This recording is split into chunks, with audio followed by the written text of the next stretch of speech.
আজকে আকাশটা দেখেছো কত সুন্দর লাগছে, মনে হচ্ছে কি নীল রং ঢেলে দিয়েছে। এত সুন্দর লাগছে না আকাশটা দেখতে। দূরে ওই মেঘটা দেখো, বুঝেছো কত সুন্দর লাগছে মেঘটা দেখতে।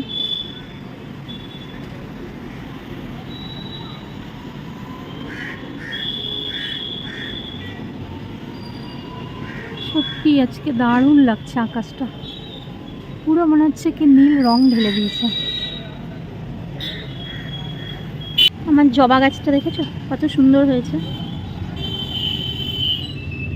25 লিটারের জারগুলো থাকে, ওই জারটা কেটে এটার মধ্যে জবা গাছটা লাগিয়েছিলাম। কি সুন্দর হয়ে গেছে দেখো গাছটা, পাতাগুলো একদম সবুজ হয়ে আছে। আর এগুলো হচ্ছে নয়নতারা।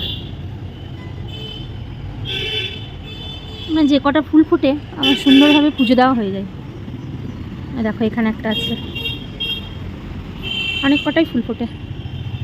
এখন আমি ভাবছি এই গাছটাতে কবে ফুল ফুটবে আর আমি পুজোতে দেবো ঠাকুরকে।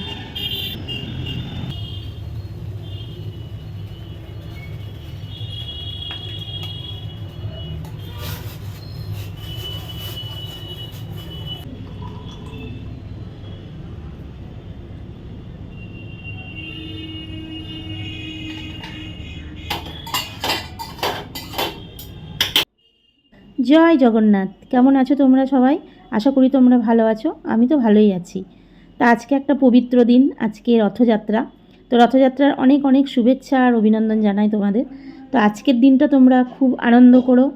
পাঁপড় আর জিলিপি খেতে কিন্তু ভুলো না, কারণ আজকের দিনে পাঁপড় আর জিলিপি খেতে হয়।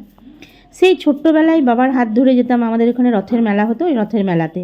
তো তখন তালপাতার বাঁশি, কাঠের বাঁশিও পাওয়া যেত, তালপাতার টুপি, মানে ভেপু বাঁশি বলে এগুলোকে। তো তখন ওইগুলো পাওয়া যেত, আর আমাদের এখানে এগুলো খুব পাওয়া যায়, কারণ নিজের হাতেই সবাই তৈরি করে। তো ওইগুলো কিনতাম। তো এখন তো আর মেলা বসে না, আর যাওয়াও হয় না। তো বড় হওয়ার সাথে সাথে সব কিছুই বদলে যায়, সময়ও বদলায়, সব কিছুও বদলে যায়। তো এখন আর যেতেও ইচ্ছা করে না। তো যাই হোক, ঘুম থেকে উঠে চা খেয়ে বিছানাটা গুটিয়ে নিলাম, আর এখানে রান্নাঘরে এলাম একটু ব্রেকফাস্ট বানাতে। একটুখানি কুমড়ো ভাজি, তো এটা মুড়ি দিয়ে খাবো আর একটু ভাতের সাথে খাওয়ার জন্য রেখে দেবো। আর দেখো, কালকে রাত্রেবেলায় আমি কালো কলাইয়ের ডাল ভিজিয়েছিলাম। তো ডালটা ভিজিয়ে দেখছি এত খোসা বেরোচ্ছে, তো এটাকে চটকে চটকে আমি যতবার ধুচ্ছি ততবার খোসা বেরোচ্ছে। এই ডালটা খেতে খুব টেস্টি হয়, কিন্তু এই ডালটা ধুতে ধুতে আমার অবস্থা খারাপ হয়ে গেছে। যতবার ধুচ্ছি ততবারই খোসা বেরোচ্ছে। তো আমাকে অনেকবার ধুতে হয়েছে, তারপরে একদম পরিষ্কার হয়েছে। তো দোকানে যদি এই খোসা ছাড়া ডালটা বিক্রি হয় সেটা হয় বিউলির ডাল, আর যদি খোসা শুদ্ধ বিক্রি করে তাহলে সেটা হয় কালো কলাইয়ের ডাল। আর আমাদের এখানে না এই ডালটা খুব খাওয়া হয়। এই ডালটা আবার প্রেশার কুকার ছাড়া সেদ্ধ হবে না, তো আমার আবার প্রেশার কুকারটা খারাপ হয়ে গেছে। তো দেখি একটা বাটিতে হলুদ আর নুন দিয়ে সেদ্ধ করব, তারপরে দেখি কি করা যায়। আর এই ডালটাতে একটু মৌরি আর আদা বাটা দিয়ে করব। তো ডালে ফোড়নে মৌরি আদা বাটা কষিয়ে যদি ডালটা দেওয়া হয় তাহলে খুব সুন্দর একটা গন্ধ হয় আর খেতে খুব স্বাদ হয়। আর শুনেছি এই ডালটা নাকি খেলে শরীর ঠান্ডা রাখে। তো একটুখানি ছিল, যার জন্য আমি রাত্রেবেলায় ভিজিয়ে রেখেছিলাম। ওদিকে কুমড়ো ভাজাটাও হয়ে গেছে, আর আমার এত খিদে পেয়েছে, তো ভাবছি এবার একটুখানি মুড়ি নিয়ে কুমড়ো ভাজাটা দিয়ে খেয়ে নেবো। আসলে সারাদিনে কাজের চাপে খাওয়ার সময়টুকু পাই না আমি। তো এ দেখো, এখানে গামলাটার মধ্যে একটু নুন হলুদ দিয়ে ডালটা সেদ্ধ করতে বসালাম। জানি না প্রেশার কুকার তো নেই, সেদ্ধ হবে কিনা বুঝতে পারছি না, দেখি কতদূর কী হচ্ছে। তো এদিকে চলে এলাম ঘরটা গুটাতে। আর এই টেবিলের উপরে বইগুলো দেখছো, আমার মেয়ের ক্লাস 12-এর বই। তো ও তো এখন আর এখানে থাকে না, কলকাতা কলেজে ভর্তি হয়েছে। তোর বইগুলো রয়ে গেছে। আসলে এই টেবিলটা ছিল ওপরে রান্নাঘরে, তো আমার রান্নাঘরটা এত ছোট যে এত বড় টেবিলটাতে অসুবিধা হচ্ছিল যাতায়াত করতে। তাই ভাবলাম এখন তো আর মেয়ে ওই টেবিলটাই পড়ে না, তাই ওর পড়ার টেবিলটা নিয়ে চলে গেলাম উপরে, আর রান্নাঘর থেকে এই টেবিলটাকে এখানে নিয়ে এলাম। তো এই টেবিলটা অবশ্যই এখানে খারাপ লাগছে না, ভালোই লাগছে। একটা সন্তানের ভবিষ্যতের কথা ভেবে মাদের অনেক স্যাক্রিফাইস করতে হয়। তো আমার মেয়ে যখন কলকাতায় গেল, ওকে পাঠানোটা খুব একটা সহজ ছিল না আমার কাছে, কারণ আমি তখন জানতাম যে ও চলে গেলে আমি পুরো একা হয়ে যাব। তাও কিছু করার ছিল না, যেহেতু ওর ভবিষ্যতের ব্যাপার, ওকে পাঠাতেই হতো। কারণ ও যে সাবজেক্টটা চুজ করেছিল এটা আমাদের এখানে পাচ্ছিল না, তো যার জন্য ওই কলকাতাতেই ওকে ভর্তি করতে হলো। আর দেখো, এখন যেহেতু আমের সিজন, তো আমি কিছুটা আম কিনে নিয়ে এসেছিলাম। আর আমার না আম খেতে খুব ভালো লাগে, আম আমার ফেভারিট ফল। তো এটা কতগুলো কাপড় ছিল, দেখো কত সুন্দর রোদ উঠেছে, ভাবলাম কাপড়গুলো একটু ধুয়ে দিই, কারণ আবার বৃষ্টি এলে তখন আবার শুকাবে না। তো কাপড়গুলো এখানে ধুয়ে মিলে দিচ্ছি, তারপরে নিচে গিয়ে আমার আবার ঘর মুছে আছে। আজকে বৃহস্পতিবার, পুজো দিতে হবে। তো আজকে আমি পুজোটা তোমাদের সাথে শেয়ার করতে পারবো না, কারণ আমি একটু তাড়াতাড়ি করে কাজ করছি। আজকে যেহেতু রথযাত্রা, তো রথ দেখবো। তা আমাদের এই রাস্তা দিয়েই রথ পেরিয়ে যায়, যার জন্য ভাবলাম আজকে তাড়াতাড়ি কাজগুলো একটু সেরে নিই, কেননা 4টের সময় রথ বেরোয়, আর এখান থেকে অনেক কটা রথ যায়। আর আজকে আকাশটা দেখো কি দারুণ লাগছে দেখতে, নীল রং, একদম পুরো শরতের মেঘের মতন লাগছে। তো মনে হচ্ছে না যে দুর্গাপুজো কাছে চলে এলো? তো সত্যি কথা, দুর্গাপুজো আর বেশি দেরিও নেই। আর দুর্গাপুজোর সময় যেমন আকাশটা হয়, আজকের আকাশটা না ঠিক ওই রকম লাগছে। একটা মিষ্টি রোদ উঠেছে আর হাওয়াও দিচ্ছে। তো দেখো কাপড়টা আমি কিছুতেই মিলতে পারছি না, উড়ে উড়ে চলে আসছে। তো এই কাপড়টা আমি গ্যাস ঢাকা দিই, যার জন্য আমি কেচে মিলে দিলাম। আর এত হাওয়া দিচ্ছে, ক্লিপ না দিলে আবার উড়ে কোথায় গিয়ে পড়বে, তাই দুটো নাইটিকে ধরে ক্লিপ দিয়ে দিলাম, ওই কাপড়টাতেও ক্লিপ দিয়ে দিলাম। আর টপটা নিচে ছিল, ওইটা একটা আমি সিমেন্টের ইটের মতন করেছিলাম, তো ওইটার উপরে টপটা রাখি, তাহলে সুবিধা হয়।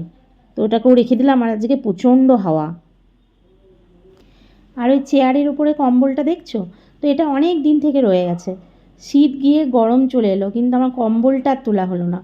আসলে কম্বলটা এতটা ভারী আর এতটা বড়, শোকেস বলো কিংবা আলমারি, কোথাও ঢুকাতে পারছি না, আমি কোথাও জায়গা হচ্ছে না। তো একটা ট্রলি আছে, তো ওটা একটু ভেঙে গেছিলো, তো আমি পুরনো জামা কাপড় রেখেছিলাম আমি আর আমার মেয়ের। তো ভাবছি ওইটাকে একটু পরিষ্কার করব, আর ভিতরে যে জামা কাপড় আছে ওগুলো বার করে দেবো, দিয়ে কম্বলটা কেচে তারপরে ঢুকিয়ে দেবো। কারণ কম্বলটা আমি কেচেই রেখেছিলাম, ওই চেয়ারে থাকতে থাকতে আবার নোংরা হয়ে গেছে। তো আরেকবার কাচতে হবে, নাহলে নোংরাটা তো আর রাখা যাবে না। তো কেচে ওইটাকে তুলে রাখবো। আর আমাদের বাপের বাড়িতে যে কাজের মাসি আসে, ওনার দুটো মেয়ে আছে, তো ভাবছি জামা কাপড়গুলো ওদেরকেই দিয়ে দেবো।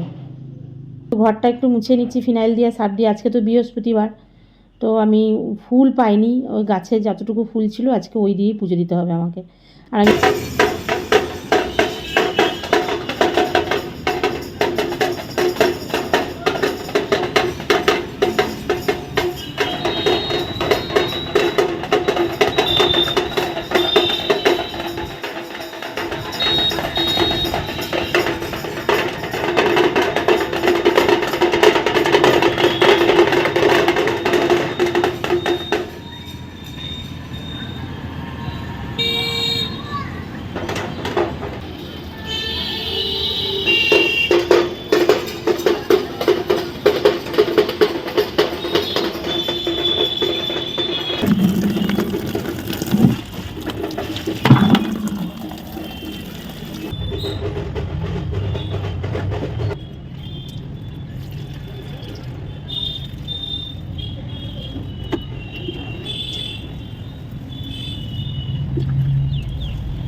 আর বিকাল দিকে না এই ছাদটা এসে একটু না বসলে আমার ভালো লাগে না।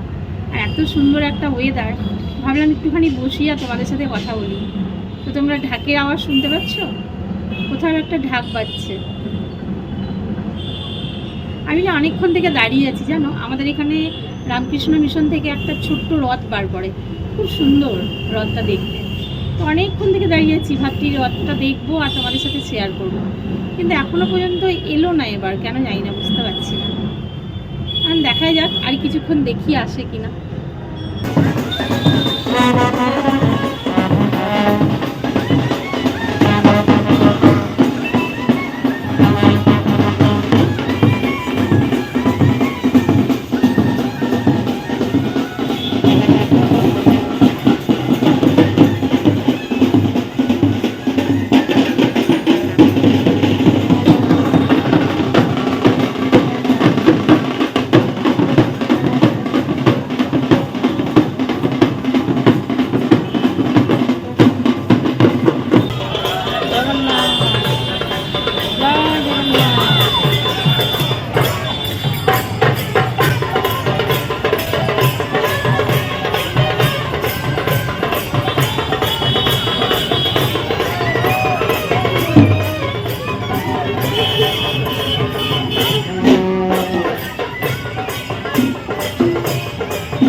সকাল থেকে দাঁড়িয়ে আছি রথ দেখবো বলে। আমাদের রামকৃষ্ণ মঠের রথটা এই রাস্তা দিয়ে পেরোই, আবার আধ ঘন্টা পর আবার উল্টো রাস্তা দিয়ে যাই, তো যাওয়ার সময়ও দেখতে পাই, আসার সময়ও দেখতে পাই।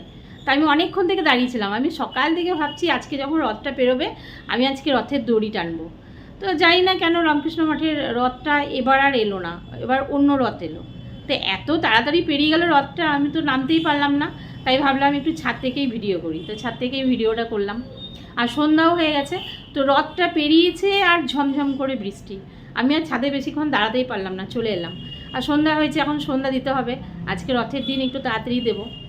তো আজকে রথের দিনে তো পাঁপড় আর জিলিপি খাওয়ারই দিন। তো আজকে পাঁপড় খাবো, কিন্তু জিলিপি খেতে পারবো না, কেন জিলিপি আমাদের এদিকে বিক্রি হয় না, অনেকটা দূরে যেতে হয়। তো আমি এখন আর যাবো না এই জিলিপি আনতে অত দূর। তো পাঁপড় ভাজবো, চা দিয়ে খাবো। তার আগে আমি একটু সন্ধ্যাটা দিই, সন্ধ্যা হয়ে গেছে। তো চলো আজকের ভিডিওটা আমি এখানেই শেষ করছি। তো ভিডিওটা আর বড় করব না। আর আজকের ভিডিওটা খুব ছোট্টর মধ্যে হয়েছে। আমি আজকের রথের দিনে সারাটা দিন কেমন করে কাটালাম সেটাই তোমাদের সাথে শেয়ার করেছি। তো তোমরা কেমনভাবে কাটালে, পাঁপড় খেলে কিনা আর জিলিপি খেলে কিনা অবশ্যই আমাকে জানিও। তো চলো দেখা হচ্ছে আবার অন্য কোনো নতুন ভিডিওর সাথে। ততক্ষণের জন্য টাটা। আর হ্যাঁ, হ্যাপি রথযাত্রা।